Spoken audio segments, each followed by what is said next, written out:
Oh look, I'm making another Stalker Anomaly video. Who would have guessed, huh? Welcome back to one of my favorite games ever made, ladies and gentlemen. To save you the time of explaining what Stalker Anomaly is, I'm just gonna go ahead and link my playlist of Anomaly videos in the description below if you're curious. If you've been a fan of the channel for some time though, you'll know that I absolutely adore Stalker Anomaly and all of its wondrous features. The mod community is massive, the game itself is extraordinary, and all of the enemies and mutants feel unique. There's no free-to-play experience quite like it. That being said, I can't imagine what else I can say about it that I haven't already. But the more I think about it, the more it becomes clearer to accept. There isn't a single game I've played that has bested Anomaly in terms of an open world survival shooter. Yeah, I'm serious. I'd even argue that Stalker Anomaly is far better than what Stalker 2 is gonna be. No offense to the developers, but there are just so many things you can do with the mods on Anomaly that I feel like my expectations are far too high for the canonical sequel. The last teaser I saw was presented by Zakhar Bokarov, God I hope I said that right, the head of PR at GSC Game World. The trailer showed the various customization options, the raw details that show each and every difference between all of the NPCs, and don't even mention the graphics. It looks like a game imagined from a dream, something I never thought I'd grow to witness myself. There's no doubt I'm excited, but I've been hearing negative news surrounding the sequel to Stalker, so for now I'm gonna enjoy the one thing I know I can. Anomaly. The mods in this game can sometimes be so nuts that it makes you feel like you're playing something totally different. In the original game, for most of Stalker's fans, the language is permanently set to Russian.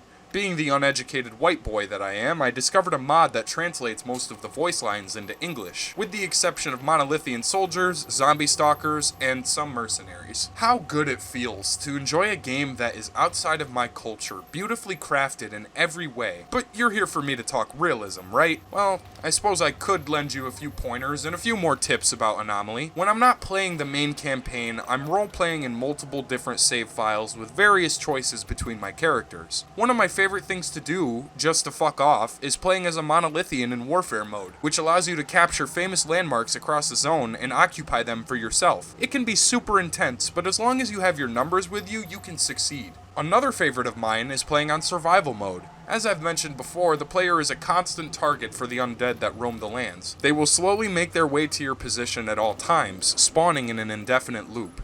Your gun never stops firing on this mode. Even if you survive long enough, eventually you'll get massive hordes coming after you. There's a prone mod that I found, which works wonders when it comes to realism. When under a lot of heavy fire, I have the option of ducking and crawling through these thin concrete tubes. Or if you want, you could hide much easier in tall grass when in prone. Mutant hunting is a fun and challenging job that can earn you some decent cash at the start. Visiting the trader in the garbage to track a mutant that he wants executed and skinning the fucking thing for parts is really just a bonus. It might sound tedious, but it's good karma and an innocent way of making money. If you're looking to go the bad guy route, you're actually in luck. Playing as a bandit can be fun, considering you can basically rob anybody you want.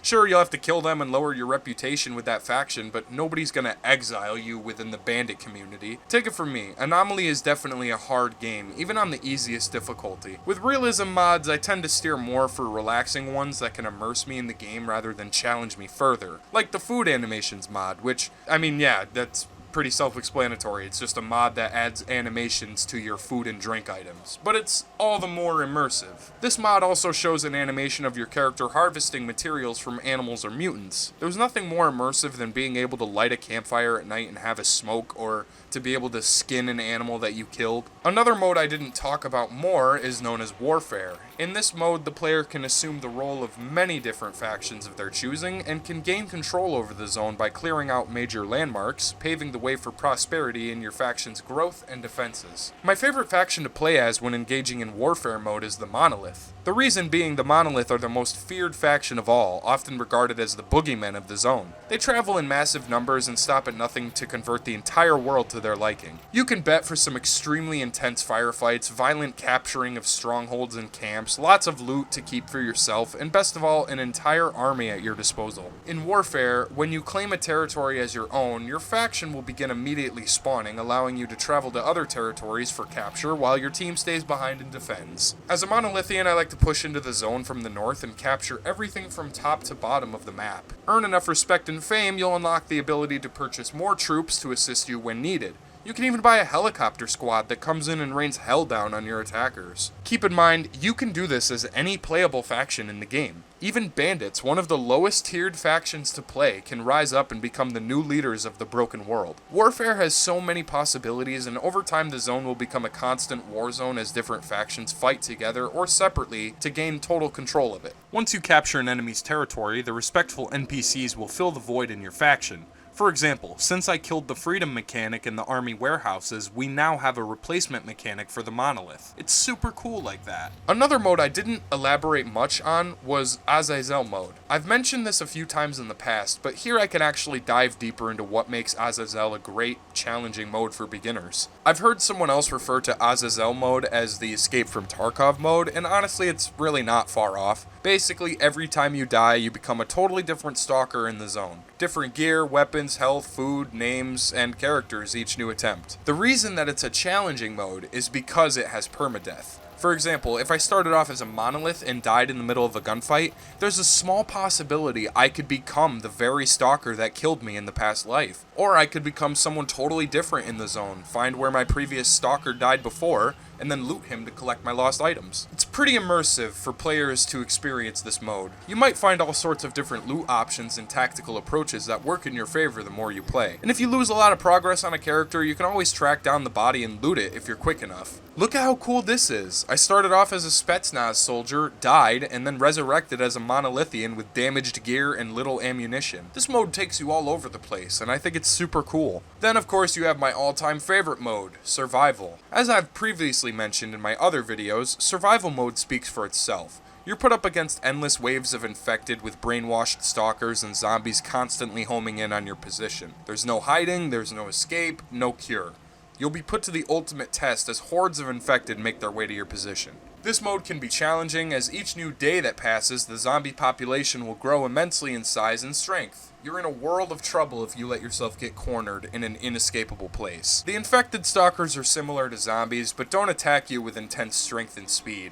Instead, they slowly meander their way towards you, blasting whatever firearms they have at their disposal. Killing them can prove to be beneficial. You can pick up their guns and ammo just to keep going a little further, along with any other meds they may have dropped. The zombies are more literal in their attacks, charging the player and dealing massive damage in seconds. They're not hard when they spread themselves out like sheep, but when they gang up and charge after you in a straight line, it can make for some harsh situations. The hordes will vary from infected stalkers to zombies, snorks, fleshes, and even fractures. They're all disgustingly vile creatures, and you don't want to encounter them face to face. One of my favorite things about this mode is the freedom to set up a defense anywhere in the zone that you wish. If you choose to stay somewhere indoors, you can set up mines around the perimeter and deploy a stash of any unwanted items. Carry a sleeping bag and you're good to go. The immersion is real when I can stare off into the beautiful night sky and smoke a cigarette or joint in the process, just overall enjoying the atmosphere. There's a whole new level of realism added when you play Stalker Anomaly with mods, and with the awesome amount of content available, I was able to make my game look pretty solid with some decent graphics and lighting. Each outfit you wear has a different view model, adding to the roleplay of your custom character. The ghillie suit, for example, looks pretty badass and is capable of keeping you well hid when engaging your enemies, but it doesn't offer much protection from the dangers of the zone. Clothing can be upgraded by finding attachment modules, which boost your stats as long as you carry them. Things like the aluminum grid, which allows you to carry more weight, or ballistic plates, which offer much better protection against gunfire. Traveling during the day is highly encouraged for multiple obvious reasons, one being that you can easily identify other stalkers much faster. It's always nice to know when an enemy may be patrolling nearby or creeping up on your ass. Traveling at night is way more risky. There's less visibility, the monsters are awake, and they roam the quiet lands. Bandits come out more often, overall causing more tension to the risky stalkers. The best part is the choice to go out at any time you wish and find a safe place to go when you can. While playing on any of the extra modes, you can even still complete quests for NPCs that require help across the zone. It may not be the main storyline, but it's still an effective way to make money. With the endless zombies at play, you'll find a plethora of mutant parts that can be sold for an added bonus. The zone itself feels so alive and vibrant. Walking through the environment always gives me a great feeling. Being able to relax from all that nonsensical warfare and mutant dissection has never felt any better than when you're alone or with your squad mates and you're simply enjoying the atmosphere. Check this out too. You want to talk about realism?